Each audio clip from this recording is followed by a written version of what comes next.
अब बात प्रधानमंत्री नरेंद्र मोदी के यूक्रेन दौरे की करेंगे। अलग राष्ट्र के रूप में यूक्रेन के अस्तित्व में आने के बाद देश के किसी प्रधानमंत्री की पहली यूक्रेन यात्रा है। थोड़ी देर बाद प्रधानमंत्री मोदी यूक्रेन की राजधानी कीव पहुंचने वाले हैं। प्रधानमंत्री मोदी ट्रेन से कीव पहुंच रहे हैं। पीएम के यूक्रेन दौरे को अंतर्राष्ट्रीय कूटनीति के नजरिए से काफी अहम माना जा रहा है।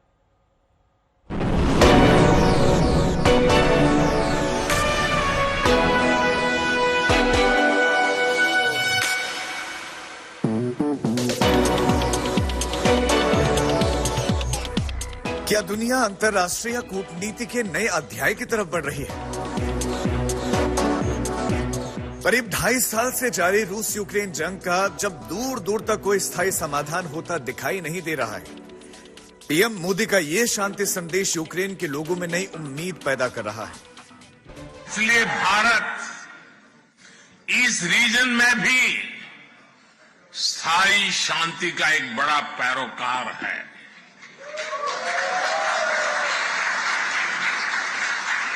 भारत का मत एकदम साफ है,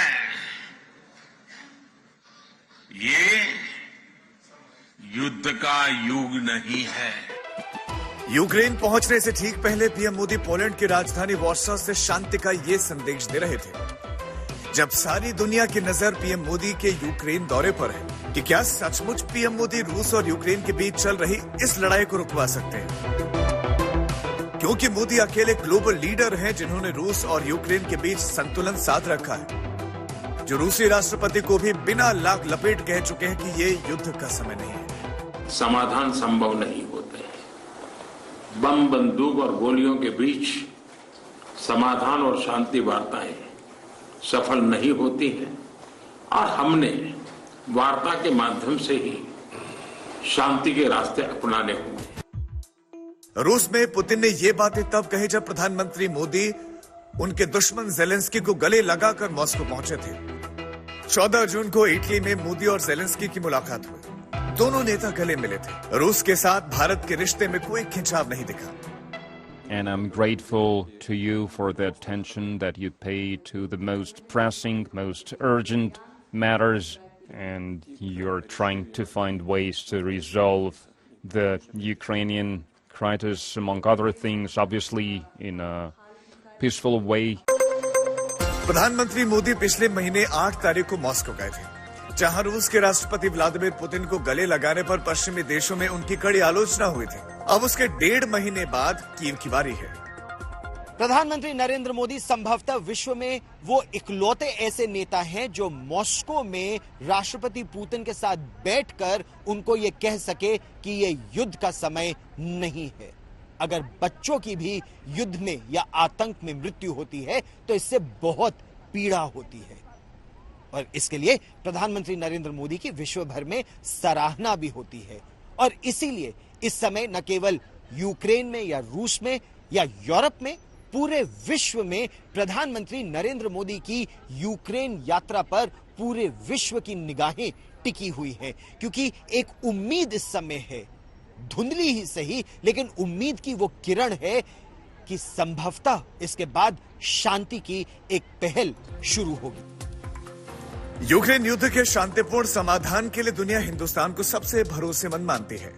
आलोचना के बावजूद यूक्रेन युद्ध में भारत अपने तटस्थ रुख पर कायम रहा। युद्ध के उतार चढ़ावों से भारत ने खुद को पूरी तरह से अलग रखा और लगातार शांति की बात कही है, ताकि इस युद्ध को रोका जा सके जिसने ग्लोबल साउथ के देशों की कमर तोड़कर रख दी है।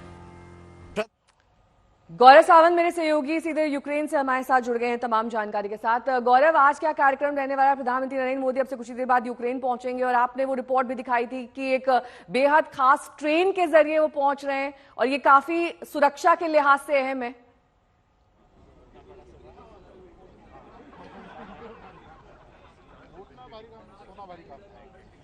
नेहा, आपने बिल्कुल सही कहा, सुरक्षा के लिहाज से बेहद महत्वपूर्ण। इस समय हम लोग यूक्रेन की राजधानी कीव के उसी होटल के सामने खड़े हैं जहां अब से थोड़ी ही देर में प्रधानमंत्री नरेंद्र मोदी पहुंचेंगे। और ठीक मेरे पीछे अगर आप देखिए तो यहां पर यूक्रेन में जो हिंदुस्तानी समुदाय है वो बड़ी संख्या में यहां इकट्ठा हुआ है, क्योंकि उनमें जबरदस्त उत्साह है प्रधानमंत्री नरेंद्र मोदी की इस ऐतिहासिक यात्रा को लेकर। उनका यह कहना है कि इससे भारत का सम्मान इस पूरे क्षेत्र में बहुत ज्यादा बढ़ेगा। रहेगा। पहली बात। दूसरी बात, युद्ध के बीचों बीच प्रधानमंत्री नरेंद्र मोदी का यहां आना एक बहुत बड़ा संदेश है। संदेश ये कि भारत अगर रूस का मित्र है तो एक बिल्कुल स्वतंत्र विदेश नीति भारत अपनाता है और यूक्रेन का भी उतना ही निकट का मित्र है। यहां के राष्ट्रपति ज़ेलेंस्की के साथ अब से कुछ ही देर में प्रधानमंत्री नरेंद्र मोदी की बहुत महत्वपूर्ण बैठक होगी, लेकिन उससे पहले आरंभ किससे होगा?